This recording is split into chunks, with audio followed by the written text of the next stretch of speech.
श्राद्ध शब्द का निर्माण श्रद्धा से हुआ है।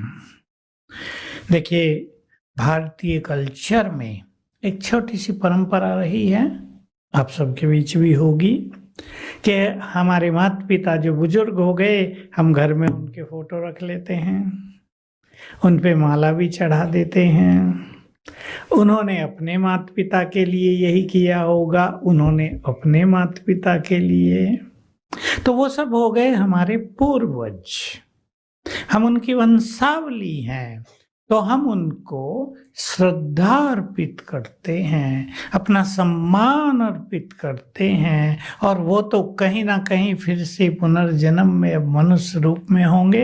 हो सकता है आपके घर में ही हों, आपके आसपास हों, अब आप उन्हें प्रैक्टिकल में ही भोजन खिला रहे हों, वो आपको खिला रहे हों, क्योंकि आप भी किसी के पूर्वज हैं और आपके भी कोई पूर्वज हैं। यही संसार का खेल चला आता है।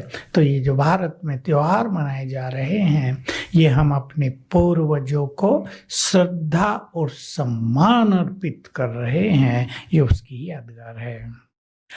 कई बार जो नई जनरेशन के हैं, यूथ हैं, उन्हें ऐसा लगता है कि ये जो चीज़ें हैं, वो चीज़ें तो ठीक है, क्यों की जा रही हैं? क्या ये करना ज़रूरी है? इनकी आवश्यकता क्या है? हम अभी यहाँ पे हम सूर्य को यदि पानी दे रहे हैं, या यदि यहाँ पे कुछ भोजन निकाल रहे हैं अपने पूर्वजों के नाम पे, जो अभी नहीं है, तो इसका उनसे क्या लेना-देना है? वहाँ तक तो कोई चीज़ें पहुँच नहीं रही। मुझे भी कुछ लोग मिले, कहा जब वो हमारे साथ थे शायद हमने उनको भोजन दिया भी ना हो,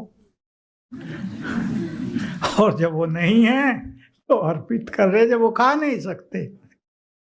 क्या सुंदर खेल है ना। तो गलती यूथ्स की नहीं है, गलती वर्तमान जनरेशन की नहीं है, क्योंकि उन्हें इन चीज़ों का जरा भी आभास नहीं है, कहीं इनकी चर्चा नहीं है। और समय, साइंस एंड टेक्नोलॉजी और इकोनॉमिकल विकास और बहुत सारी बातों का विकास इस और समय हमें ले गया है। तो अपने बारे में सोचना, अपने पूर्वजों के बारे में सोचना, कुछ पुण्य कर्म करना, कुछ आत्मोत्थान का कार्य करना, इससे हमारी नई जनरेशन थोड़ा दूर होती जा रही है। इसलिए वो ऐसा कहते हैं ये सब तो अंधश्रद्धा है। ठीक है, उनका कहना भी, उनकी अपनी सोच है, क्योंकि वर्तमान में मनुष्य की सोच कहीं और जाती हुई दिखाई दे रही है। उसकी सोच का आधार इंटरनेट पर हो गया, फेसबुक पर हो गया है। जो वो देखता है, जो सुनता है, जो इन्फॉर्मेशन इकट्ठी करता है, जिसमें आधी झूठी होती हैं, फेक न्यूज़ जिन्हें कहते हैं। मैं कहा करता हूँ फेक न्यूज़ नहीं, फेक न्यूज़ कह दो, जिससे उनके ब्रेन पर बुरा इफेक्ट आता है। उस आधार पे उनकी विचारधाराएं बन रही हैं, और यही कारण है कि आज के बहुत सारे युवक, क्योंकि मेरे पास युवकों की संख्या बहुत ज़्यादा है जो आते हैं अपनी समस्याएं लेकर, तो मानसिक रूप से वो इतने हेल्दी दिखाई नहीं देते हैं, गड़बड़ दिखाई देती है उनके विचारों में, क्योंकि उनके विचारों में भौतिकता तो बहुत समा गई है, पर स्पिरिचुअलिटी, आध्यात्मिकता, इसको पूरी तरह भुला दिया है, इसका कहीं चिंतन नहीं है। इसलिए उनका ये कहना कि ये सब बेकार की बातें हैं, जब वो थे तब तो भोजन हम उन्हें खिलाते नहीं थे, ओल्ड एज होम में भर्ती करा देते थे, और अब दिखावा कर रहे हैं। मेरे पास भी लोग आके कहते हैं ऐसे। तो कहीं ना कहीं वो भी सत्य हैं, लेकिन हमें अपनी परंपराओं को थोड़ा बहुत तो चालू रखना ही पड़ता है। जैसे कर्ण की बात सुनाई, ये लोगों ने स्टोरी बनाई है, नहीं तो बोला कौन उसे स्वर्ग में देखने गया था, राइटर कौन था वहाँ जिसने उससे इंटरव्यू लिया था। ये सब कहानियां मनुष्य को कुछ सिखाने के लिए बनाई गई हैं, तो यही इसका आधार है। जी, जी। वैसे भी हमारे देश में यदि आप देखें, और सभी देशों में भी कुछ अच्छी बातें सिखाने के लिए कहानियों का आधार लिया जाता है। हमारे यहाँ पंचतंत्र की कहानियाँ भी बड़ी प्रसिद्ध हैं, जिनके माध्यम से बहुत सुंदर-सुंदर शिक्षाएँ बच्चों को, अपनी आने वाली पीढ़ियों को दी जाती हैं। प्रतीक जी, जो बात चल रही है अब युवाओं की ही बात लेके हम बात कर रहे हैं, जो इस बात को आज थोड़ा-सा डाइजेस्ट नहीं कर पाते हैं। लेकिन साइंस यदि इसके पीछे बताया जाए कि साइंस क्या है इन चीज़ों को मनाने का, तो वो इस चीज़ को ईज़िली एक्सेप्ट करते हैं। तो क्या जो हम श्राद्ध मनाते हैं, इसके पीछे भी कोई विज्ञान है? मैं एक बहुत गहरी फिलॉसफी की बात आपको करता हूँ और मेरे मन में ये भी है, जैसे रुपेश भाई ने आपको कहा कि आज आप यहाँ आए हैं, कुछ यहाँ से बहुत अच्छी चीज सीख कर भी आपको जाना है, तब आपका यहाँ समय देना सफल माना जाएगा। यहाँ का आना आज बहुत कल्याणकारी होगा। मान लो 1000 साल पहले की हम चर्चा कर लें, हम कहीं राजा थे। सब तो राजा नहीं होते, पर मैं एक एग्जाम्पल दे रहा हूँ। और हमें मदद करने के लिए बहुत सारे लोग आ जाते थे, हम इतने अच्छे थे, तो उनके गुड वाइब्रेशंस अब तक भी हमारे साथ हैं। तो श्राद्ध को हम केवल भोजन अर्पण करके ही नहीं मनाएंगे, एक संकल्प करेंगे रोज जब तक ये प्रक्रिया है 16 दिन, कि जिन्होंने भी ऐसे हर जन्म में कुछ हमारे गुड फ्रेंड रहे हैं, कुछ हमारे बहुत ज्यादा मददगार रहे ही हैं, हम उन सबको एक बार रोज सवेरे उठते ही सच्चे मन से शुक्रिया करेंगे। ये सच्चा तर्पण होगा और आप इसका गुड रिजल्ट देखेंगे कि वही आत्माएं जो आपके चारों ओर अब भी हैं, वो आपको पुनः मदद देने के लिए तैयार हो जाएंगी। एक बहुत डीप फिलॉसफी है, सीक्रेट है, जो इस संबंध में बहुत बड़ा काम करता है। और दूसरी बात, एक दूसरे राजा की कहानी ले लें। आप कहीं राजा थे और किसी के कहने से, आपके मंत्री के कहने से, सेनापति के कहने से आपने कोई गलत डिसीजन लेकर कोई गलत ऑर्डर निकाल दिया और उस गलत ऑर्डर के कारण 1000 लोगों को कष्ट हो गया। उन्होंने आपको बद्दुआएं दी थी, कैसा गंदा राजा है, कैसा क्रिमिनल राजा है, ये न्यायप्रिय नहीं है, ये प्रजा की भलाई नहीं चाहता है। तो वो जो बद्दुआओं की बैड एनर्जी है वो अब तक भी पीछा कर रही है। बहुत बड़ा सीक्रेट है ये। उसके लिए हम लोगों को सिखाते हैं कि उन अपने साथियों से कम 7 दिन, और अगर आप 16 दिन कर लेंगे तो हाथ जोड़कर सवेरे ही क्षमा याचना कर लें। हमने ईगोवश, क्रोधवश आप सबको कष्ट पहुंचाया था, मैं आप सबसे हाथ जोड़कर क्षमा चाहता हूं, प्लीज आप प्रसन्न हो जाइए। वो जो बैड एनर्जी आपको आ रही है, जो आपको कष्ट दे रही है, जो सुखी नहीं रहने देती, जो अच्छी नींद नहीं करने देती, जो मानसिक रोगों को बढ़ावा दे रही है, जो शारीरिक रोगों को बढ़ावा दे रही है, वो कट ऑफ हो जाएगी और आप अपने को बहुत फ्रेश, बहुत आनंदित, बहुत खुशी में अनुभव करेंगे। तो चलें, ये जो 16 दिन हैं हम इस रूप में से करके ज़रूर देखें। अब तक तो केवल एक मान्यता के तौर पे, एक परंपरा के तौर पे हम भोजन कराया करते थे या तर्पण किया करते थे, लेकिन तर्पण का एक बड़ा ही प्यारा सा आपने अर्थ बता दिया है कि अब हम रोज सुबह उठ करके परमात्मा की याद के साथ एक तो क्षमा याचना भी कर लें और शुक्रिया अदा भी करें। और बहुत सुंदर इसके रिजल्ट भी आप कई बार सुनाते रहते हैं अमृता जी। कोई एक एग्जाम्पल मैं जानना चाहूँगा कि बहुत प्यारे जो हम ये करते हैं शुक्रिया अदा करने का भाव, जो भी हमसे जुड़ी हुई आत्माएं हैं, हमारे पूर्वज हैं, उनके लिए हो या फिर अन्य आत्माएं हो या फिर क्षमा याचना, उसका भी बहुत ही गहरा हमारे कर्म पर, जीवन पर, व्यवहार पर, हमारी समस्याओं पर देखने को मिलता है। बहुत सारे एग्जाम्पल आप देते हैं। हाँ, मेरे पास बहुत सारे एग्जाम्पल है, क्योंकि जब लोग समस्याएं लेकर आते हैं, जी। खास करके डिप्रेशन की समस्या, जो आजकल की करंट समस्या है, बहुत बड़ी संसार में फैलती जा रही है, उनसे मैं कुछ 4-5 चीज़ें प्रैक्टिस कराता हूँ, क्योंकि ये ऐसी बीमारियां हैं, आप नाम सुनते होंगे, एंग्जाइटी, डिप्रेशन, इंसोम्निया, सिजोफीनिया, ओसीडी, अलग अलग नाम हैं। ये सब मानसिक रोग हैं। जैसे कई माताओं बहनों को इसका एक रूप लग जाता है, 4 घंटे स्नान करना। मेरे पास आती हैं, मैं उनसे पूछा करता हूँ, टंकी खाली हो जाती है तभी छोड़ती होगी? मैंने कहा तुम्हें नहीं ख्याल आता, बच्चे भी तो नहाएंगे, पति भी नहाएगा? कहा ख्याल भी आता है, पर नहाती रहती हूँ। मैंने एक से पूछा, अभी पीछे का केस है, आप बहुत खुश होंगे ये बात सुन के, कि नहाते नहाते थक नहीं जाती? उन्हें कहा सचमुच थक जाती हूँ, और कभी कभी तो ऐसा होता है बाथरूम में लेट के सो जाती हूँ। तो ये ऐसी बीमारियां चल रही हैं मानसिक आजकल, इसका नाम ओसीडी।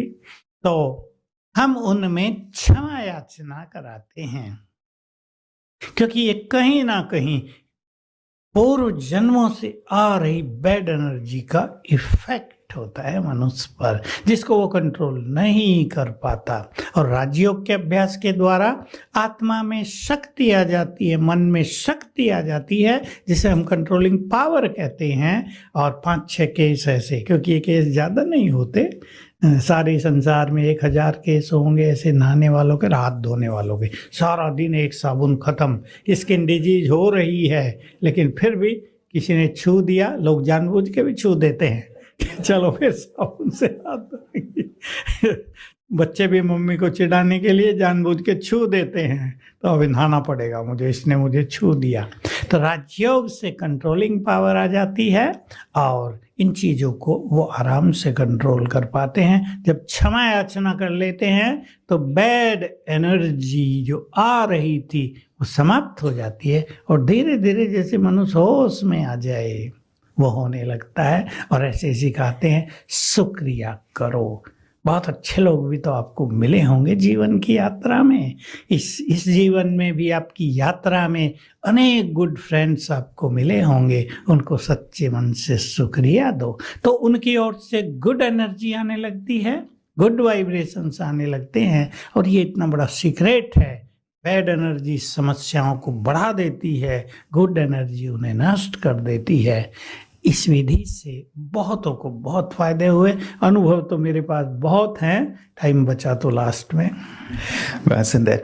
एक्चुअली ये सारे ही ऐसे अनुभव हैं जो जीवन में हमें प्रेरित करते हैं कि हम भी ये अप्लाई करके देखें। अब तक हमारे पास जो भी बातें, समस्याएं आती हैं, उनके लिए हमारा जो अप्रोच है, वो अप्रोच करते करते हम कई बार ये सोचते हैं कि ये काम क्यों नहीं कर रहा है, कुछ ना कुछ मिसिंग ज़रूर है। आज जो मिसिंग लिंक है वही हमें मिलने वाला है कि हम क्या और करें जिससे हम अपनी समस्याओं से मुक्त हो जाएं, जिनमें से 2 बातें अभी हमने जानी हैं। एक छोटी सी बात जी, आप जानते हैं, भारत का जो सबसे बड़ा कंपटीशन है IAS जिसे कहते हैं, पिछले 2 सालों में 4 लड़के और लड़कियों को उसमें सफलता मिल गई। उसमें यही हो रहा था कि 2-3 बार देने के बाद भी सफलता नहीं मिल रही थी। बहुत मेहनत करते थे, बहुत अच्छी तैयारी, लेकिन कहीं ना कहीं लास्ट मोमेंट पर असफल। मैंने उनसे दोनों प्रैक्टिस कराई और 2 को इसी बार ये IAS प्राप्त हो गया। बहुत खुश हुए, खास आए हमारे पास हेड ऑफिस में, भगवान को भोग लगवाया। और आप जानते हैं ये सबसे बड़ी चीज़ होती है, जिसको ब्रिटिश राज में ICS कहते थे, जिसे कलेक्टर्स बनते हैं, कमिश्नर्स बनते हैं, सेक्रेटरी बनते हैं। तो बहुत ही गुड रिजल्ट इन चीज़ों के हम पाते हैं। बहुत सुंदर। तो हम इसे ज़रूर अप्लाई करके देखें। ब्रता जी, एक चीज़ और इसी श्राद्ध से जुड़ी हुई, कई लोग इस भाव से भी श्राद्ध को करते हैं कि मन में एक गिल्ट फीलिंग है। जैसे आपने कहा कि जब हमारे माता-पिता या हमारे दादा-दादी थे, तब तो हम उनकी वैसी सेवा नहीं कर पाए, वैसी खातिरें नहीं कर पाए, जाने-अनजाने हमने उन्हें कुछ कष्ट भी दिया और इस कारण एक गिल्ट फीलिंग है कि हम वो नहीं कर पाए। तो क्या ये श्राद्ध करने से ये गिल्ट फीलिंग हमारी चली जाएगी, सब चीज़ें सेट हो जाएँगी या फिर हमें कुछ और एक्स्ट्रा करना पड़ेगा उसके देखिए, वो आत्माएं तो कहीं ना कहीं पुनर्जन्म लेकर, हो सकता है हमसे भी ज्यादा सुखी हों, उनके परिवार बहुत सुंदर हों, वो आपके आसपास ही हों, लेकिन ये गिल्ट फीलिंग मनुष्य को स्वयं आती है। तो ये करने से थोड़ा सा मन शांत हो जाता है। लेकिन हमारे राजयोग में हम एक बहुत अच्छी चीज करते हैं, और जब ये दिन आते हैं, हमारा पूरा संगठन जिसमें मिलियंस ऑफ पीपल हैं, हम सबको ये सिखा देते हैं कि कैसे हम सभी को गुड वाइब्रेशंस दें, ताकि वो आत्माएं, वो मनुष्य जहां भी हों और कोई समस्या में हो, कोई बीमार हो, कोई किसी विशेष उलझन में उलझ गया हो, किसके मार्ग में ऐसी दीवारें आ गई हो कि वो आगे बढ़ ही ना पाता हो, हमारे वाइब्रेशंस उनका रास्ता साफ करेंगे। और वो हमारी राजयोग में विधि होती है कि भगवान से, सर्वशक्तिवान से शक्तियां लेकर चारों ओर फैलाना।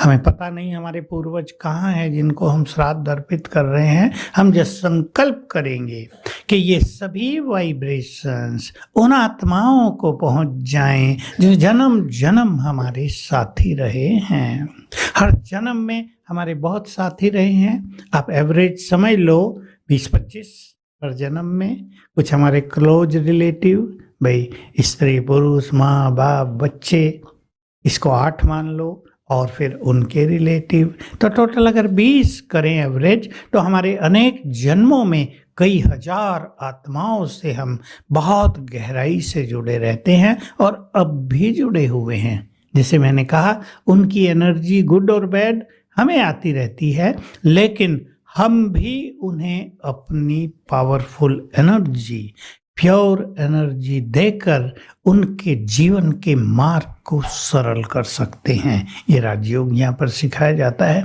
आप जरूर यहाँ आते होंगे और सीख लेना, आपका मन भी आनंदित रहेगा और आपसे जुड़ी हुई जो हजारों आत्माएं हैं वो भी आनंदित रहेंगी। छोटी सी बात मान लो, यहाँ आप बहुत खुश हैं, बहुत आनंदित हैं, तो आपकी खुशी के वाइब्रेशंस उन हजारों लोगों तक भी जा रहे हैं। जैसे छोटा सा उदाहरण ले लें यहीं का। हमारे पास एक माँ सेवा करने आई, मैं ही तब सेवाधारियों को संभालता था। कहा मुझे 4 मास रहना है। मैंने कहा 4 मास रखते नहीं, हम किसी को 2 मास ही रखते हैं, चलो आप रहना। अचानक उसके मन में 15 दिन के बाद ही उदासी आने लगी। मेरे पास आई कि मन लग नहीं रहा है, उदास रहती हूँ, पता नहीं क्या हुआ है। फोन का जमाना नहीं था उन दिनों के, फट से घर में फोन कर लिया जाए, एसटीडी बूथ लगे ही थे। मैंने उसको कहा कि जाओ, थोड़ा खर्च तो होगा तुम्हारा, लेकिन अपने घर में एक बार बात तो कर लो, वहां सब ठीक ठाक है। वो गई और बात की तो पता चला घर में छोटा पोतरा बीमार है और दादी को बहुत याद करता है। बिल्कुल प्रैक्टिकल। मैंने उसे कहा, अब पहले जब तक आप वहां जाओ उससे रोज एक बार बात कर लिया करो, 2 मिनट भी। उसने बात शुरू की, 3-4 दिन में उदासी खत्म हो गई और फिर वो उससे मिलने के लिए अपने घर गई। तो हमसे जो लोग जुड़े हुए होते हैं उन पर हमारे वाइब्रेशंस का, उनके वाइब्रेशंस का हम पर बहुत गहरा इफेक्ट होता है।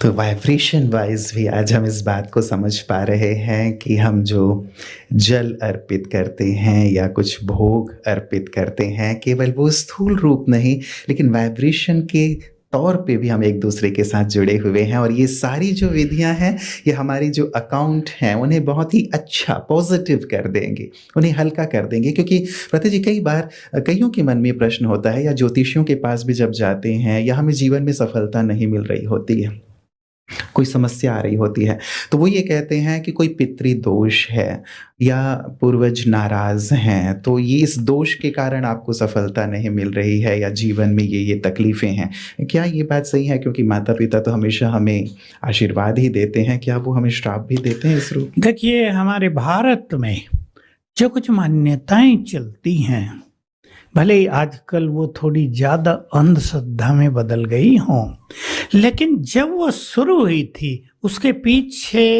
एक बहुत सुंदर फिलॉसफी थी। अब ये जो पितृदोष है, ये वही होता है कि कहीं न कहीं हमने अपने माता-पिता को कष्ट दिया था। भिन्न-भिन्न तरह से लोग कष्ट देते हैं, सताते हैं जिसे आजकल कहा जाता है। तो वही बैड एनर्जी हमको अब टच कर रही है।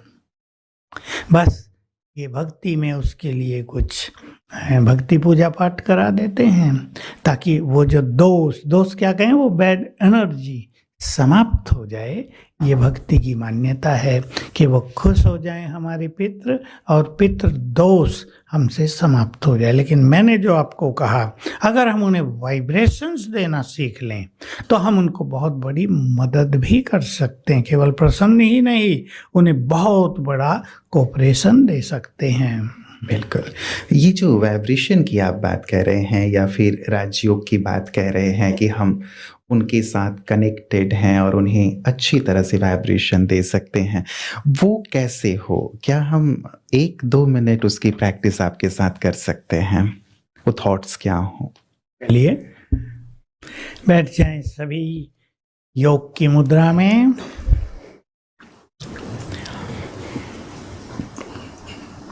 और एक संकल्प करें मन में,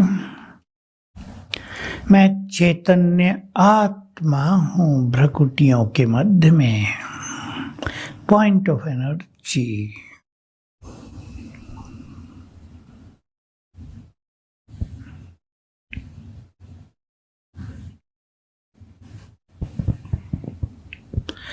मैं इस देह की मालिक हूं।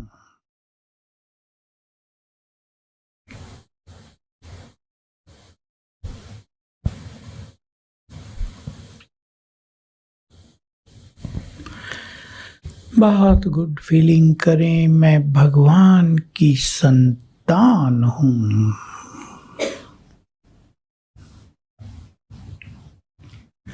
वही मेरा सच्चा माता पिता है।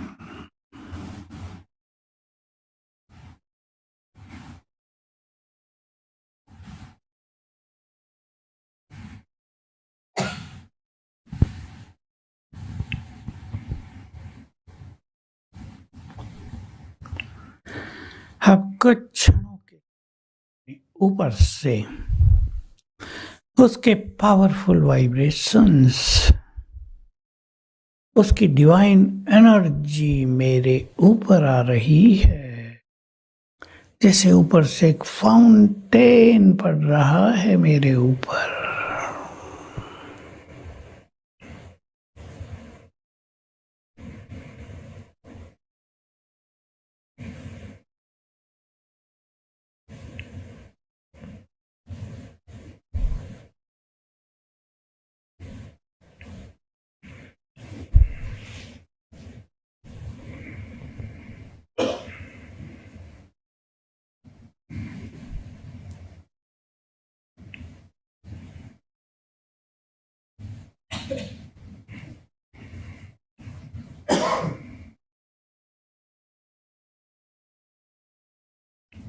अब ये एनर्जी, ये वाइब्रेशंस हमसे चारों ओर फैल रहे हैं।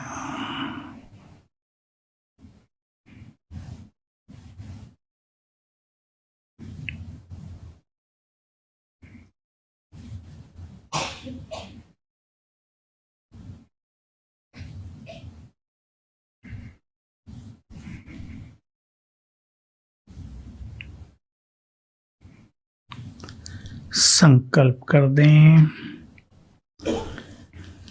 ये एनर्जी उन सब आत्माओं को पहुंचे जो हजारों साल से हमसे जुड़े हुए थे।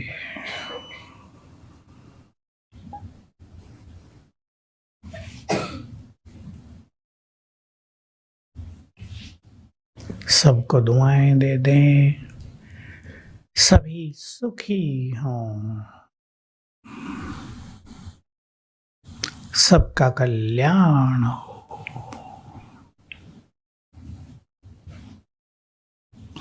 सबको जीवन में सफलता प्राप्त हो।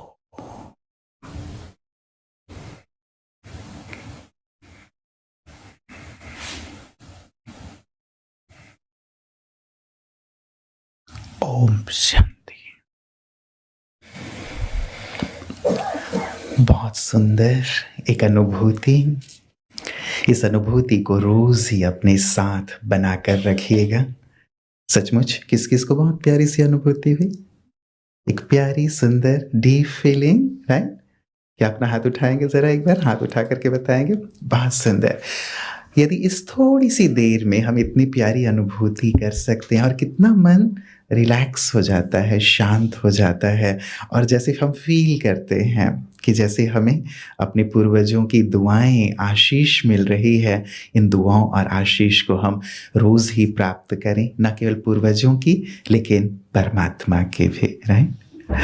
श्राद्ध के साथ साथ प्रता जी कई अन्य बातें भी आज जीवन से जुड़ी हुई हैं जो बहुत ही महत्वपूर्ण हैं। फैमिली में अब आजकल समस्याएं रहती हैं, फैमिली प्रॉब्लम। चलिए कोई हमारी पूर्वजों की बात, लेकिन हस्बैंड वाइफ की बात ले लें, माता पिता और बच्चों की बात ले लें, तो जैसे कुछ दिन पहले ही एक समस्या आई थी और कईयों की होगी कि वाइफ कह रही है कि हस्बैंड बहुत ही एरोगेंट हैं, लड़ते झगड़ते रहते हैं, मैं इसे सहन करूं या फिर डिवोर्स ले लूं। बच्चों पे भी इसका असर आ रहा है। तो संबंधों में बहुत आजकल तनाव और ये स्थिति देखने में आ रही है कि क्या करें, सहन करें या कुछ सलूशन है, इसे ठीक किया जा सकता है? ये समस्याएं सारे संसार में बढ़ती जा रही हैं। मैं बहुत पहले 92 में ऑस्ट्रेलिया गया और बहुत दिन रहा। मैं देखा वहाँ लोग मुझे अपने घरों में ले जाते थे, तो मैं पूछता था आपकी फैमिली कहाँ है? व्यक्ति बुजुर्ग हो गया है, 75 इयर्स का, उसको कैंसर हो गया है। पूछता था आपकी फैमिली, आपके बच्चे? नहीं, मैं तो सिंगल हूँ। मैंने कहा क्या हुआ? 3 बार मैरिज हुई, 3 बार डिवोर्स हो गया। तब हमारे भारत में ये परंपरा नहीं थी तलाक की। मैं सोचता था हमारा भारत गरीब, तब तो गरीबी था बहुत, अब तो आगे निकल गया।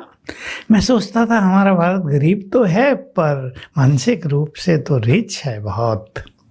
कई घरों में मैं गया, अच्छा बड़ा घर, 5 रूम है, सेपरेट एक बंगलो है। मैंने कहा कितने रहते हो? अकेला रहता हूँ। मैं कहा है तो दीवारें भी तुमको खाने आती होंगी जब जॉब से आते हो, कि ऐसा ही लगता है अकेले। तो देखिए, डिवोर्स, तलाक, हम तो इसके फेवर में नहीं हैं। भारत में बहुत हो रहे हैं आजकल, और यंग लोग आते हैं। मैरिज की थी लड़की की, 50 लाख खर्च हुए थे, 6 मास में घर आ गई है, मैं नहीं जाऊंगी वहाँ। तो एक बहुत भारी टेंशन न केवल 2 परिवारों में लेकिन समाज में फैल जाती है। बचेंगे इस चीज से, क्योंकि डिवोर्स लेने के बाद जैसा मैंने देखा है, अनेक लोग अकेले हो गए, डिप्रेशन में आ गए। उधर माँ बाप, भाई और भाभी का व्यवहार अच्छा नहीं है, बहुत परेशानियों से गुजरने लगे। अब वो सोचते हैं वहीं ठीक था जहाँ थे, ये तो उससे भी ज्यादा खेल बिगड़ गया। इसलिए मैं आप सबको कहूँगा, अपने संबंधों में मधुर रस घोल दो। मनुष्य को कहीं झुकना पड़ता है, कहीं सहन करना पड़ता है, कहीं सुनना भी पड़ता है। लेकिन मनुष्य की क्या बात है, वो सुनाना तो जानता है पर सुनने की आदत नहीं है। ले लें आप आज यहाँ से, सुनना भी होगा। उदाहरण दे दूं, हमारी चीफ थी, अब मैं तो 55 ईयर्स से वहीं रहता हूँ। हमारी चीफ थी दादी प्रकाशमणि। उन्होंने इस कार्य को बहुत आगे बढ़ाया और आप सबको प्रसन्नता होगी कि हमारे यहाँ इस समय पूरी ऑर्गेनाइजेशन में 50,000 डेडिकेटेड बहनें और भाई हैं। उनमें बहनें ही ज़्यादा हैं, 48,000 बहनें होंगी, यंग बहनें, जिन्होंने अपने जीवन को स्पिरिचुअलिटी के लिए, मानव सेवा के लिए समर्पित किया। तो मुझे याद है, उन्हें हम दादी जी कहते थे। मैं उनके पास था, एक बहन आई, दादी बहुत हम्बिल थी, बहुत एक पारिवारिक फीलिंग सबको देती थी। दादी से उसने पूछा, दादी आप बड़े कैसे बन गए, आपको सहन नहीं करना पड़ता क्या? दादी ने उत्तर दिया कि हमें 3 बातें ध्यान रखनी पड़ती है। सुनना भी पड़ता है, हम बड़े हैं, हम नहीं सुनेंगे तो सुनाने वाले कहाँ जाएंगे? मैं भी सुन रहा था, बहुत बड़ी बात। मैं सोचता था हम भी तो कभी बड़े बनेंगे, इसलिए दही बड़े नहीं दही बड़े कहानी सुनी ना, पहले दाल को भिगो, फिर दाल को खूब पीसो, फिर फेंटो, फिर तेल में डाल दो गरम गरम में, फिर पानी में डाल दो, फिर दही में। तो दही बड़े नहीं, बड़े तो हम सब हैं। सुनना भी पड़ता है, समाना पड़ता है। सबकी बातें सुन के अंदर ही रख ली जाएं और रिएक्ट न किया जाए, ऐसे नहीं हमारे एटीट्यूड्स बदल जाएं। और तीसरा का सहन भी करना पड़ता है।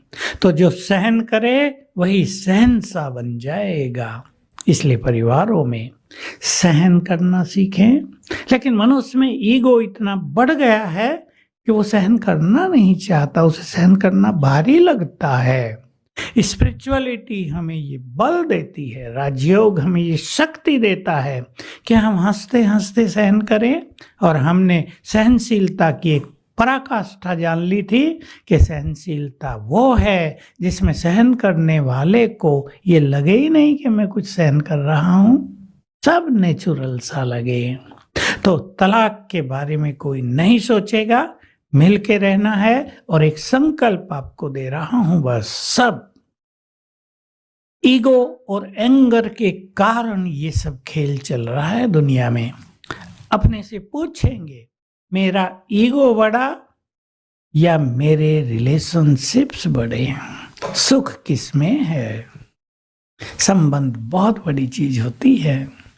संबंधों में प्यार रहता है, अपनापन रहता है। तो अपने ईगो को डाउन करते चलें, बहुत हम्बिल बनते चलें। और ये रिलेशनशिप अगर भगवान से भी जुड़ जाए, जो हमारा माता पिता है, तो हमारे यहाँ के संबंधों में भी बहुत आनंद आ जाएगा। तो आपके संबंध बहुत मधुर रहें, ये मंगल कामना है। और ये हमारे ऊपर है। जैसे भ्राता जी ने कहा, कई बार हम दूसरों की ओर देखते हैं। वो कहा भी जाता है, उंगली जब आप दूसरे की तरफ करते हैं तो 3 अपनी ओर ही होती है। तो हम क्यों ना अपने आप को देख लें। और यदि हम झुक जाते हैं, सचमुच संबंध बड़े हैं। और यदि हम अपने ईगो को जाने दें तो संबंध सचमुच सहज हो जाते हैं। सामने वाला व्यक्ति भी देखता तो है, समझता तो है ही कि सचमुच सामने वाला कितना झुक रहा है, एडजस्ट कर रहा है। तो वो भी हमें देख करके ऐसा करना प्रारंभ कर देता है। होप आप सब ये जरूर करेंगे। और परिवार में यदि कोई समस्या है, अपने अंदर यदि कोई बात है, तो कई बार भ्राता जी ये चीज होती है कि जैसे आपने कहा कि सुन लें, सह लें, लेकिन सुनते सहते हुए भी कई बार थोड़ा सा व्यक्ति एग्जॉस्टेड फील करने लगता है, कहीं उस चीज को निकाले, कहीं वो परेशान होने लगता है। तो ऐसी स्थिति में फिर वो क्या करे? बिल्कुल आपने अच्छी बात कही। जो लोग बहुत सुनते हैं और रिएक्ट नहीं कर पाते, वो भी डिप्रेशन में जाते हैं। दूसरा व्यक्ति थोड़ा पावरफुल है, बोलने ही नहीं देता, चुप रहो, तो बेचारे चुप तो रह जाते हैं, लेकिन अंदर तो चुप नहीं हो पाता ना सब कुछ। अंदर तो उथल पुथल मचती रहती है। ये केस भी बहुत ज़्यादा, इसलिए साइकोलॉजिस्ट कहते हैं कि चुप ना रहो, गुस्सा आ रहा तो सुना दो कुछ ना कुछ, हल्के हो जाओगे। और इसलिए माताएं तो ये काम खूब करती हैं, डोंट माइंड प्लीज। जो कुछ भी हुआ 2-4 आपस में बैठेंगी सखियां, सब सुना देंगी, हल्के इसीलिए होके भ्राता घर जी एक जाएंगे। सर्वे ये कहता है कि माताओं को, बहनों को हार्ट अटैक कम होते हैं क्योंकि वो होते ही निकाल नहीं। देती। इसलिए एक स्पिरिचुअल एनर्जी से यदि हम अपने को भर लें तो ये सुनना जो है ये इजी लगेगा, हम उसको टर्न करते रहेंगे। देखिए एक चीज होती है, आपने कुछ भोजन कर लिया, अब अगर आप उसे हजम कर लेते हैं तो एक हैवी चीज भी आपको एनर्जी देगी। लेकिन अगर भोजन कर लिया लेकिन डाइजेस्टिव पावर बहुत कमजोर है तो हल्की चीज भी, चाहे आप बॉयल वेजिटेबल ही खा रहे हैं, वो भी आपको हजम नहीं होगी। तो जो बातें हैं, जो दूसरा व्यक्ति हमें बोल रहा है, उसको हम थोड़ा टर्न करना सीख लें। और ये जो ईश्वरीय ज्ञान यहाँ दिया जाता, केवल राजयोगी नहीं सिखाया जाता, बहुत बड़ा ईश्वरीय ज्ञान दिया जाता है इस विश्व के खेल का। वो हमें इन सब चीजों की शक्ति देता है कि बहुत कुछ सुनते हुए भी हम उसको इधर न रहने दें, साथ साथ डिलीट करते रहें। मैं एक सुंदर सी विधि आप सबको बता रहा हूं और कल से आप उसको शुरू करके देखेंगे, 2-4 दिन में बहुत गुड रिजल्ट मिलेंगे। जब आप सवेरे उठें, उठते ही पहले 3 मिनट के अपने विचारों पर ध्यान दे देना। अब क्या सोच रहे हैं, और मान लो किसी से आपका संबंध बिगड़ा हुआ है, बिगड़ते हैं संसार में, तो उस टाइम 1-2 संकल्प कर लेना। हालांकि शुरू में आपका मन शायद इससे एग्री न हो, लेकिन संकल्प करना तुम बहुत अच्छे व्यक्ति हो। अच्छा नहीं है वो,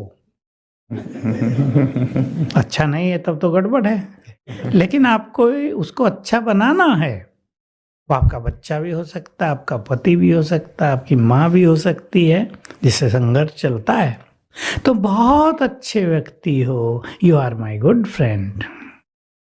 3 बार करके देखो जरा, 7 दिन में तो कोई दिक्कत नहीं ना। वो अच्छा नहीं है ये सोच लो, मुझे उसे अच्छा बनाना है। बुरों को अच्छा बनाना ही तो हमारा काम है। विज्ञान के कई साधनों के द्वारा वेस्ट थिंग को बेस्ट थिंग भी बना देते हैं। मोदी जी ने तो अब नारा दे दिया, किचरे से कंचन बनाना है। क्या विजन है उसकी भी। किचरे से कंचन, गोल्ड। तो हम वेस्ट को बेस्ट में बदलने की प्रैक्टिस करें, और ये संकल्प सवेरे पहले 1-2 मिनट में कर लेना। उसको जस्ट देखते हुए तुम बहुत अच्छे हो, मेरे गुड फ्रेंड हो, आओ हम दोनों प्यार से मिलकर जीवन को सुखी बनाएं। देखना रिजल्ट। बहुत सुंदर। हम स्थूल चीज़ों की तो बात करते हैं कि कचड़े से कंचन बनाएं, लेकिन यही बात हम संबंधों में भी यूज़ करें। जो इस प्रकार के नेचर वाले हैं उन्हें भी कंचन बनाया जा सकता है। बनाया जा सकता है या नहीं बनाया जा सकता है? हाँ जी या ना जी? हाँ जी, बहुत सुंदर। हम इसके लिए प्रयास ज़रूर करें। और कहा जाता है कोई भी चीज़ असंभव नहीं है, हर चीज़ संभव है। बस एक कदम हम ज़रूर बढ़ाएं और इसे प्रैक्टिकल में लाकर दिखाएं। एक चीज़ भ्राता जी, संबंधों में और चीज़ आती है। संबंध की बात हो या हम ऑफिस में हैं, लोगों के बीच हैं, काम मैं बहुत करता हूँ, अच्छे से अच्छा करता हूँ, बेस्ट करता हूँ, लेकिन सामने वाला अप्रिशिएट नहीं करता, मेरी प्रशंसा नहीं करता, या कोई और भी उस चीज़ का जो क्रेडिट है वो लेके चला जाता है। मेरे साथ हमेशा ऐसा होता है, तो यहाँ पे भी बड़ी दिक्कत होती है। बहुतों को दिक्कत हो रही है। हमारी कई यूनिवर्सिटी जैसी हैं जिसके बच्चे आते हैं कि थेसिस मैंने लिखी थी, पीएचडी किसी और को दे दी।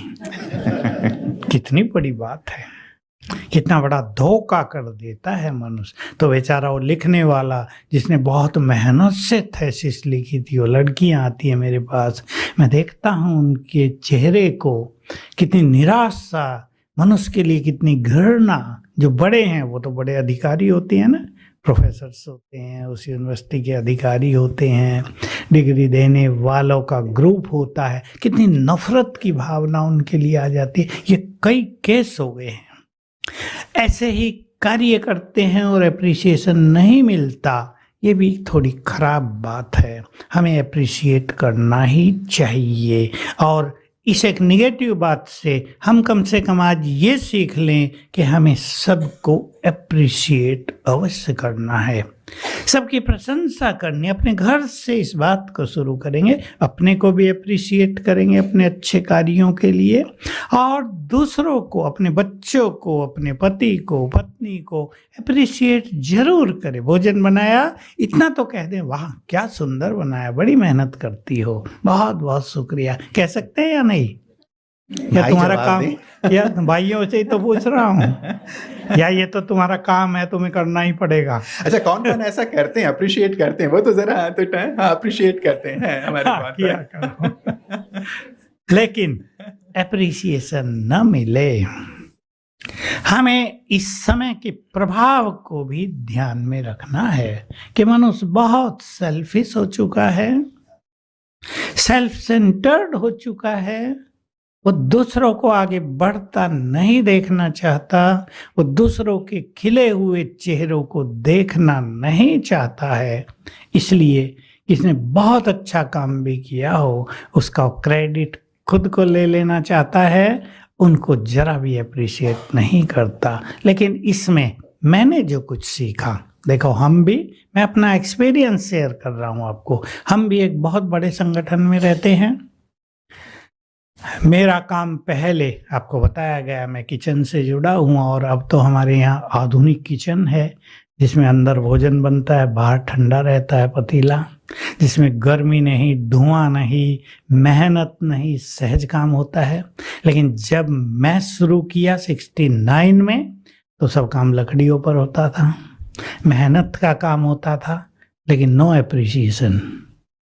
आंखों में धुआं आ जाता था, चेहरे काले हो जाते थे धुएं से, कपड़ों में बदबू हो जाती थी धुएं से, लेकिन नो एप्रिसिएशन।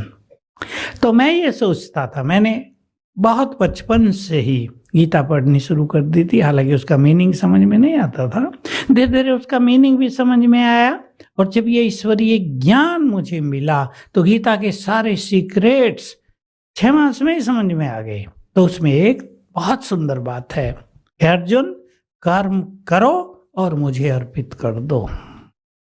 अब मैंने इसको अपने जीवन में लाना शुरू किया कि कर्म किया और प्रभु अर्पण, तुम्हारे लिए किया था, तुम कोई अर्पण, किसी मनुष्य से कोई एक्सपेक्टेशन नहीं। तो मैंने देखा, अब सीक्रेट सुन लें आप, कि उस कर्म की सूक्ष्म गुड एनर्जी हमको मिल गई, और हमने बहुत अच्छा कर्म कर लिया हो, किसी ने अप्रिशिएट न किया हो, और हम उदास हो गए हों, तो हमारी एनर्जी और चली गई। इसलिए सेल्फलेसनेस, नो एक्सपेक्टेशंस, कर्म करते चलो, अच्छे कर्मों का फल ऊपर से ही बहुत अच्छा मिलता है। लोग तो अप्रिशिएट करके छोड़ ही देंगे, इतना ही करेंगे, लेकिन हमें तो उसका संपूर्ण फल मिलेगा, जो ऊपर से मिलेगा, जो हमारे पास खुशी के रूप में, दुआओं के रूप में, मनुष्यों की दुआएं तो छोड़ो, भगवान की दुआएं हमें मिलती हैं। ये सब ध्यान रखते हुए थोड़ा अपने को हल्का कर दें। ऐसा ना हो आपको अप्रिसिएशन न मिल रहा हो और आप जिंदगी की खुशी खोते जा रहे हों, और एक आपने एटीट्यूड बना लिया हो, कोई अप्रिशिएट तो करता है नहीं, छोड़ो क्या करना है, ज्यादातर ऐसा भी तो मनुष्य करेगा ना, छोड़ देता। अभी ह्यूमन साइकोलॉजी है, अरे क्यों दिमाग खराब कर रहे हो, कोई किसी को तो कोई वैल्यू नहीं मेरे कर्मों की, छोड़ो। लेकिन जो बिना एक्सपेक्टेशंस के कर्म करता चलता है, वो आगे बढ़ता जाता है, और बाद में उसकी पूजा होती है।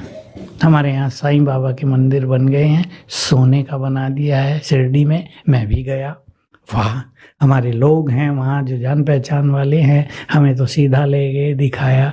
मैं उसकी हिस्ट्री पढ़ी थी कि जब वो था, थोड़े साल तो हुए, जब वो था लोग पत्थर फेंकते थे उसके ऊपर, जब वो था उसे कोई भोजन भी नहीं देता था, और जब वो चला गया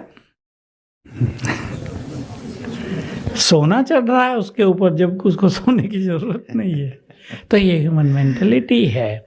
हम इसे एक्सेप्ट करके अपने महान कार्य करते चले, ऊपर से हमें गुड रिजल्ट मिलेगा ही। बहुत सुंदर। तो हम तो अप्रिशिएट करें सभी को, लेकिन हमें कोई ना करे तो ऊपर वाला है जो देख रहा है, हमारा अच्छा कर्म हमें अच्छा फल देगा। एक बहुत बड़ी चीज़ ब्रदर जी आज सभी के साथ, परिवार में भी होगी, अपने साथ भी होगी, शारीरिक व्याधि, शारीरिक बीमारियां। और कई बार डॉक्टर भी कह देते हैं कि अब ये इनक्योरेबल है, ठीक नहीं होगा, दवाइयां असर नहीं कर रही हैं, तो मन बहुत निराश हो जाता है। मन में विचार आते हैं किसी अच्छा जीवन का अंत कर लें। तो क्या शारीरिक बीमारियों के लिए भी राजयोग जो आप सिखाते हैं, विद्यालय सिखाता है, उसमें कोई निदान है? आज यहाँ आते हुए ही हमें यहाँ आने से पहले एक के घर ले गए 5 मिनट के लिए। बुजुर्ग माता, मैंने पूछा कितनी आयु है? 90 इयर्स। बैठी है, एक ही उसका लड़का। अभी जब उसकी 90 इयर्स है तो उसकी भी तो 70 हो गई। दोनों ही थोड़े ढीले ढाले, लेकिन मैंने माता जी को देखा, उसके चेहरे पर मुस्कान। 90 इयर्स ओल्ड होते हुए भी बहुत अच्छी बैठी है, मस्त बैठी है। मैंने कहा क्या? मैंने उससे पूछा क्या है? कि मैं तो बहुत खुश रहती हूँ। लड़की थी, उसकी मैरिज हो गई, वो उधर खुश है, मैं इधर बहुत खुश हूँ अकेली। तो मनुष्य का गुड चिंतन उसे हेल्दी बनाएगा। और वही व्यक्ति अगर उल्टा सोचने लगे, देखो मनुष्य क्या क्या सोचते हैं आजकल, पता नहीं मैंने क्या पाप किया, सारी बीमारियां मुझे ही आ गई। सोच सोच के बीमार। हमें याद रखना है, जितने हम खुश रहेंगे, मन को खुश रखेंगे, उतनी ही बीमारियां समाप्त होंगी। आजकल केवल मेडिकल साइंस हमें गुड हेल्थ नहीं दे सकती। कई केसेज में तो ऐसा हो रहा है कि दवाई खाते खाते और सब खेल बिगड़ता जा रहा है। एक चीज ठीक हो रही, 4 को दे के जा रही है। हो रहा है ना, साइड इफेक्ट बहुत हो रहे हैं। खुशी से क्या होता है, जो व्यक्ति बहुत खुश है, जो व्यक्ति बहुत पॉजिटिव है, उसके जो ब्रेन के सेल्स होते हैं ना, इसमें सेल्स है अरबों, मिलियंस एंड मिलियंस, उन्हें न्यूरॉन्स कहते हैं। वो बहुत एक्टिव हो जाते हैं खुश रहने वाले व्यक्ति के। मैं उसको ऐसा कहा करता हूँ, उनके जो ब्रेन में न्यूरॉन्स हैं वो जैसे डांस करते होते हैं सदा। उससे सारी बीमारियां ठीक होती रहती हैं, क्योंकि ब्रेन कंट्रोल्स एवरीथिंग। तो एक तो हमें बहुत अच्छी खुश रहने की कला सीखना है। बीमारी आ भी गई, एक सुंदर संकल्प जो मैं रखता हूं अपने पास, मुझे भी आती रहती है, जो चीज आई है वो जाएगी, जाने दो, होल्ड ना करो। इस संकल्प में आप देखेंगे कितना बड़ा जादू है। एक तीसरा संकल्प सुना रहा हूं, सवेरे उठकर दिन में भी आप एक सुंदर संकल्प करना प्रारंभ कर दो। याद रखेंगे जो मैं आपको कह रहा हूं, सवेरे कर ले, रात को कर ले, दिन में कभी भी कर लेना 2-4 बार। मैं भगवान की संतान हूं, बहुत भाग्यवान हूं। ये तो याद रहेगा ना। ये कभी नहीं कहना है हाथ लगा के मेरा भाग्य ही खराब है। कहना ही नहीं है। मैं बहुत भाग्यवान हूं, जिसका पिता परमात्मा भाग्य विधाता हो, उसके बच्चों का भाग्य खराब होगा क्या? तो हम बना देते हैं खराब। उसने हमें भाग्य देकर इस संसार में भेजा है। तो मैं भगवान की संतान हूं, बहुत भाग्यवान हूं, मेरे साथ सब कुछ बहुत अच्छा होगा। अब इस संकल्प का जादू देखना। मैं तो रोज करता हूं और रोज सुंदर अनुभव होते हैं। क्लास कराने जाना है, सामने बहुत लोग होंगे और मुझे सिर दर्द हो गया है। अब 1 घंटा 1.5 घंटा बोलना है और सिर दर्द हो रहा है। हम लोग कनेक्ट हो जाते हैं ऊपर सुप्रीम से। मैं कहता हूं शिव बाबा आप बहुत अच्छा कर दो मुझे, आपका ही तो काम करने जा रहा हूं। और ये संकल्प आता है, तुम सर्वशक्तिमान की संतान हो, तुम्हारे साथ सब कुछ बहुत अच्छा होगा। और मेरे अंदर चला जाता है और मैं अपने रूम से वहाँ जाता हूँ जहाँ क्लास होनी, इससे भी 3-4 गुना बड़ा हॉल है हमारा, और वहाँ जाते जाते फिर दर्द डाउन होके समाप्त हो जाता है। जादू, ये मेरे रोज के अनुभव हैं। आप समझ लो रोज एक एक्सपीरियंस ऐसा होता है, क्योंकि मुझे रोज ही बड़ी बड़ी क्लास लेनी होती है। तो इस संकल्प को आज अपनी गिफ्ट मानकर यहाँ की साथ ले जाना। पसंद है ये संकल्प? मेरे साथ सब कुछ अच्छा, बोलो जरा हाथ उठा के, मेरे साथ सब कुछ अच्छा होगा। मैं बहुत भाग्यवान। उठाओ दोनों हाथ अपने, मैं बहुत भाग्यवान हूँ। इतने जोर से बोलना है, जोर से माना ऐसा नहीं पड़ोसी सुन ले। मन में इतने कॉन्फिडेंस से कहना है, प्रकृति सुन ले, सारा संसार जैसे सुन रहा है कि लेस्टर में कुछ भाग्यवान लोग आ गए हैं।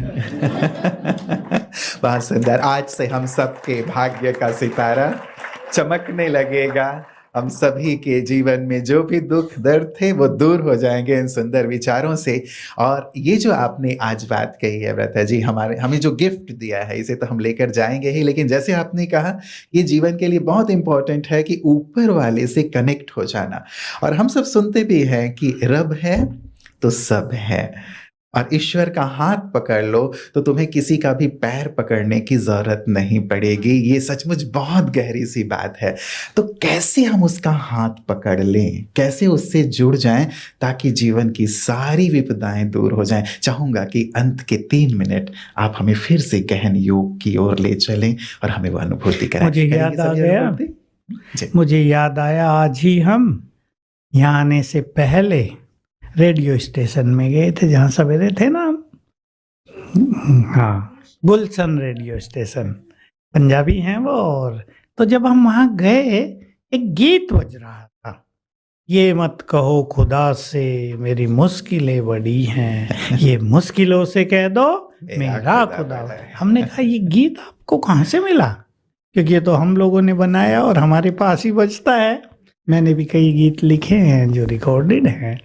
कहा ये गीत लोगों को बहुत पसंद आता है, इसलिए वो कहते हैं इसको बजाते रहा करो बीच बीच में, हम जगते रहेंगे।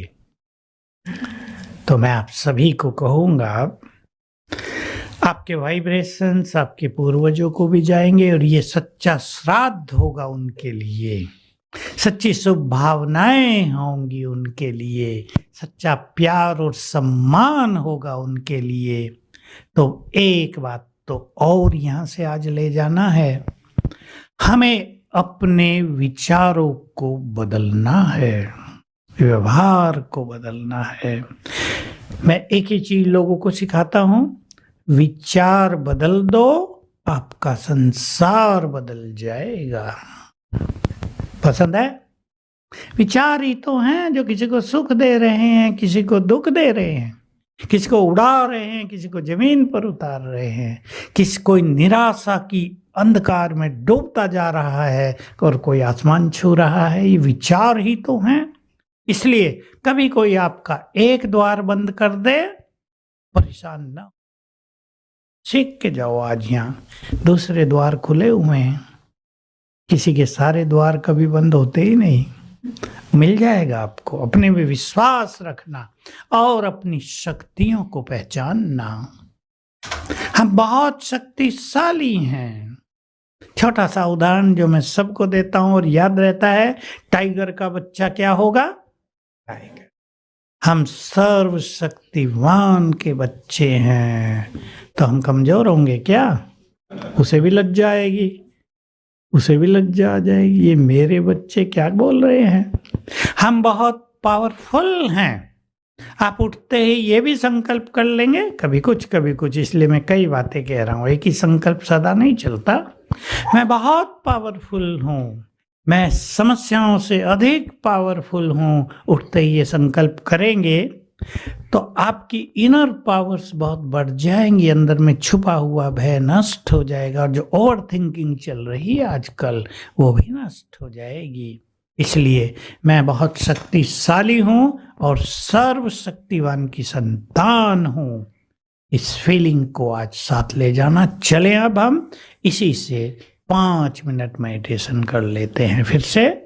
सभी पूरी तरह एकाग्र हो जाएं और ये बहुत ही सुंदर मेडिटेशन की अनुभूति जो आपको रोज करनी है, यहाँ सेंटर पे भी आकर कर सकते हैं, अपने घर पर ही, और साथ ही इस अनुभूति को हम बहुत गहराई से अपने अंतर्मन में उतारेंगे। चलें, एकाग्र हो जाएं। विजुअलाइज करें अपने को दोनों भ्रुकुटियों के बीच में, मस्तक के बीच में।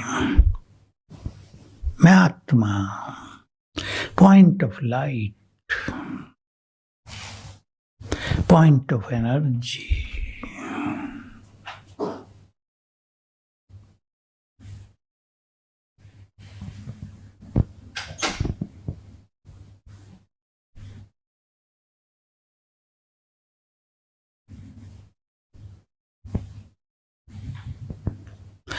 मैं बहुत पीसफुल हूँ, शांत हूँ। मैं बहुत शांत हूँ।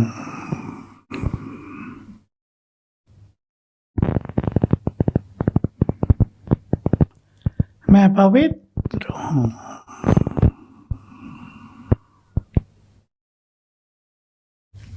मैं बहुत शक्तिशाली हूँ।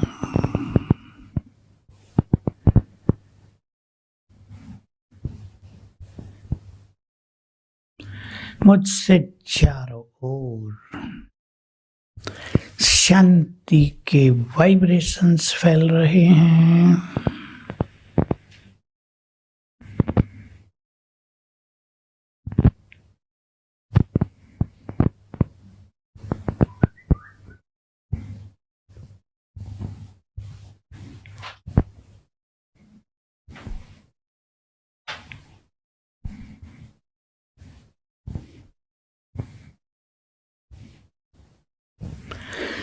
संकल्प कर दें, ये पीसफुल वाइब्रेशंस हमारे सभी पूर्वजों को प्राप्त हों।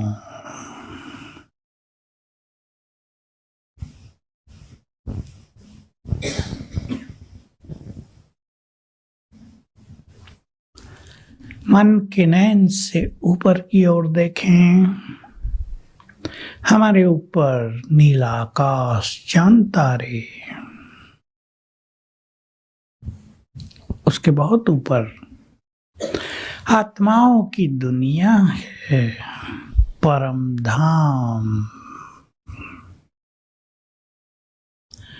यहीं पर सबसे ऊपर हैं हमारे निराकार परम पिता।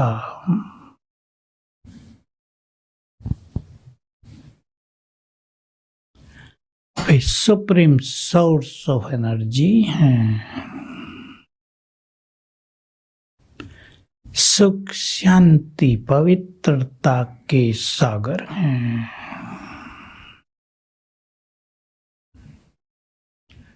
सर्वशक्तिवान है।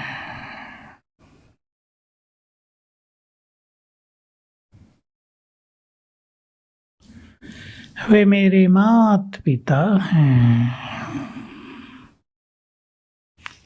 वो मेरे हैं। एक्सेप्ट करें, गुड फीलिंग में आ जाएं। जो भगवान हैं वो मेरे हैं।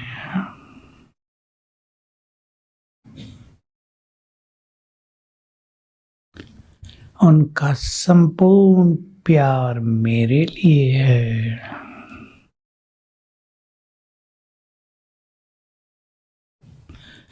वे मुझे बहुत प्यार करते हैं।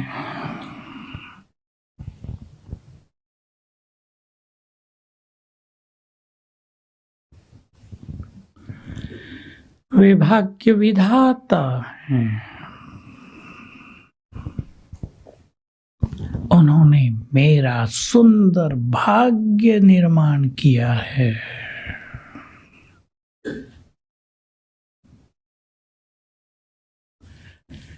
उनकी प्योर एनर्जी मुझे मिल रही है, उनके वाइब्रेशंस मुझ में समा रहे हैं।